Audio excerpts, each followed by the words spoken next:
Welcome back to Carib 21, wherever in the world you're watching this video from. So today I wanted to do an update on the CARICOM free movement of people and the deal that we saw signed just over a week ago between Barbados, Dominica, Belize and St. Kitts and Nevis.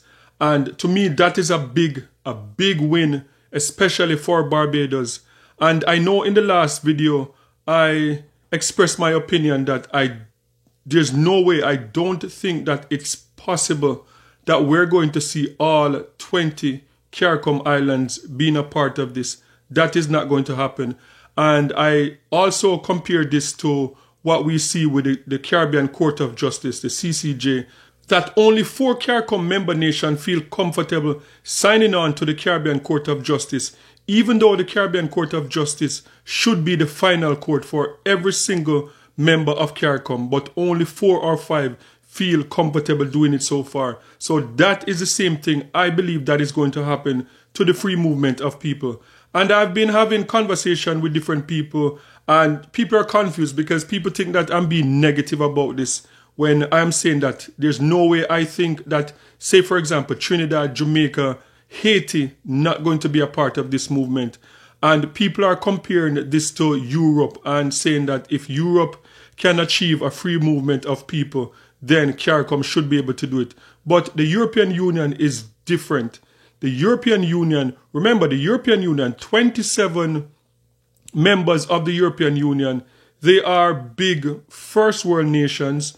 And also people need to remember that almost half of the countries in Europe, they colonize countries in Africa. They colonize countries, islands within the Caribbean. And a lot of their resources that they're able to put in Europe, a lot of their resources are out of Africa. So the lifestyle that they're living in Europe, the lifestyle that they can afford, a lot of it is on the backs of people in Africa and people in the Caribbean. So you can't compare small Caribbean island nations that are considered developing to Europe with a free movement of people. And what people also need to realize is that the Caribbean single market and economy already gives us like reasonable travel within the Caribbean, reasonable movement within CARICOM. So for example, if you went to the University of the West Indies and you attain a bachelor's, a master's, a doctoral degree in certain field within the Caribbean, you are able to move freely and to be able to get jobs within the Caribbean. So to me,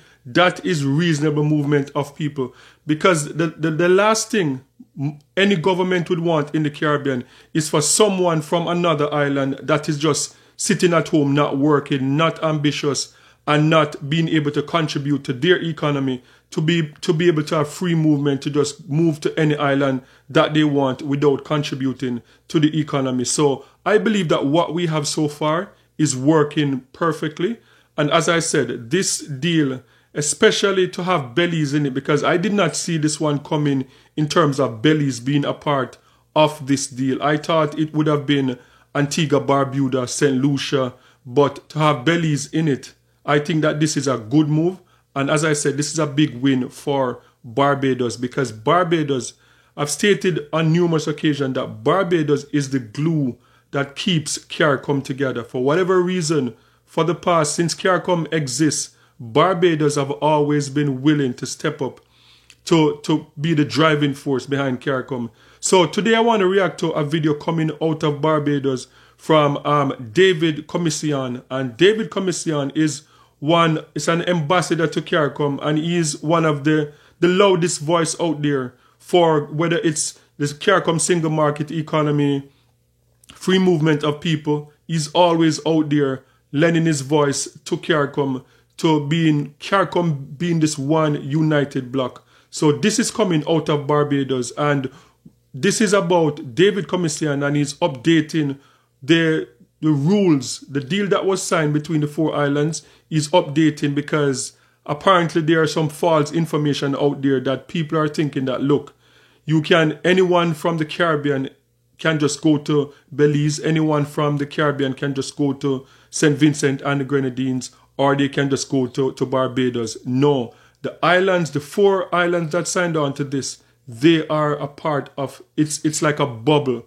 So it's between those 4 CARICOM member nations that signed off. It's not included the other 16 that did not sign on. So this is what he had to say about the CARICOM free movement of people and the success so far. Give us your explanation of what it means for Barbadians and Barbados, this announcement.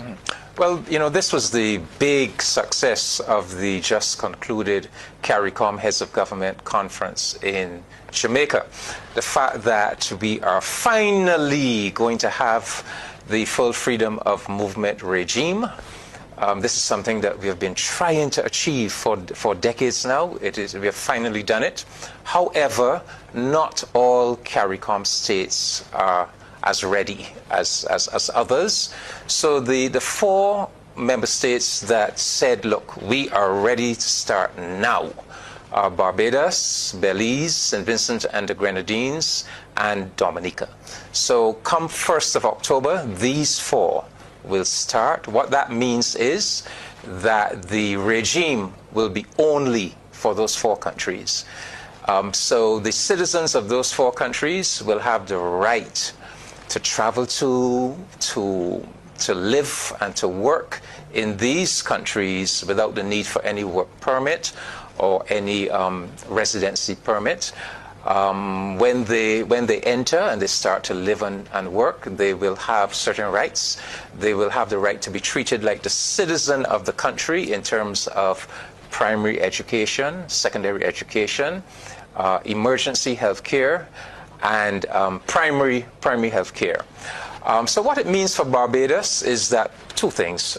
Barbadians will have the opportunity to seek out life and career employment opportunities in these 3 CARICOM member states. It also means, very importantly for Barbados, that we are likely to get some infusion of young, economically active people coming in to add to our workforce, because, you know, one of the big problems we face is that we have the demographic picture of a developed country, an aging population. We are not reproducing our population naturally. We actually have a naturally declining population. And we don't have enough relatively young, economically active people contributing to taxation and national insurance. And so it will help us a little with that. All right, moving to a place where people coming into Barbados will be able to access the same services that we as citizens do. Do you believe our social services will be able to cope with or handle any huge numbers? Yeah. Well, first of all, I don't think there will be huge numbers. I mean, and why I say so is because, you know, we have the example of the Skills National program. That program has been in place for 20 years now. And right now we have 12 categories of skills. And we have never seen any flood of people coming in, nor a flood of Bajans going out either. So the numbers have always been quite modest. And I think that is going to be the case now. But, you know, some aspects of our social services, we need to actually look at the concrete reality, because, as I said, we have not been producing the same quantity of children as in the past. And so if you look at the numbers in our primary schools, for example, the number of school children have really declined from, say, 20, 30 years ago. You know, so we have the same school plant, we have the same numbers of teachers, yet we have a lesser quantity of primary school children. So that begs the question as to whether there is that capacity constraint. Of course, the situation may not be the same in other areas, but I think generally speaking, we are satisfied that there's not going to be any deluge of people coming into Barbados. And you may well find that who come into Barbados is kind of balanced off by Barbadians who go looking for opportunities in these other countries. I'm very excited about Belize, because Belize, you know, is on the Central American area of land. Yes. And new to Barbadians, many Barbadians, a very vast country, a very big country. emerging opportunities. You go to Belize, you see how many Chinese are there grabbing up the economic opportunities. So maybe there will be opportunities for Barbadians, but I think it's a good start. The 4 countries, what it means now is that we now develop a special relationship, because these 3 countries will be the 3 countries that Barbados now has the most intimate relationship with. And I really look forward to it. I think we have broken a psychological barrier in CARICOM. We are certifying that we are not afraid of our neighbors. These are, in fact, our kith and kin, our brothers and sisters. So that was David Commission, ambassador to CARICOM from Barbados. And as I said, I believe that this is a big win. I know it's only 4 CARICOM member nations that signed on, but this would be like a pilot project for CARICOM. And I believe that this is going to be successful because it will now give, especially Belize. Belize is a market that is pretty much like open for exploration. There's a lot of opportunity in Belize that people from all over the world are going to Belize to take advantage of those opportunities. So for CARICOM members to be able to go to Belize and to have these opportunities also within Belize, that is a big win for CARICOM.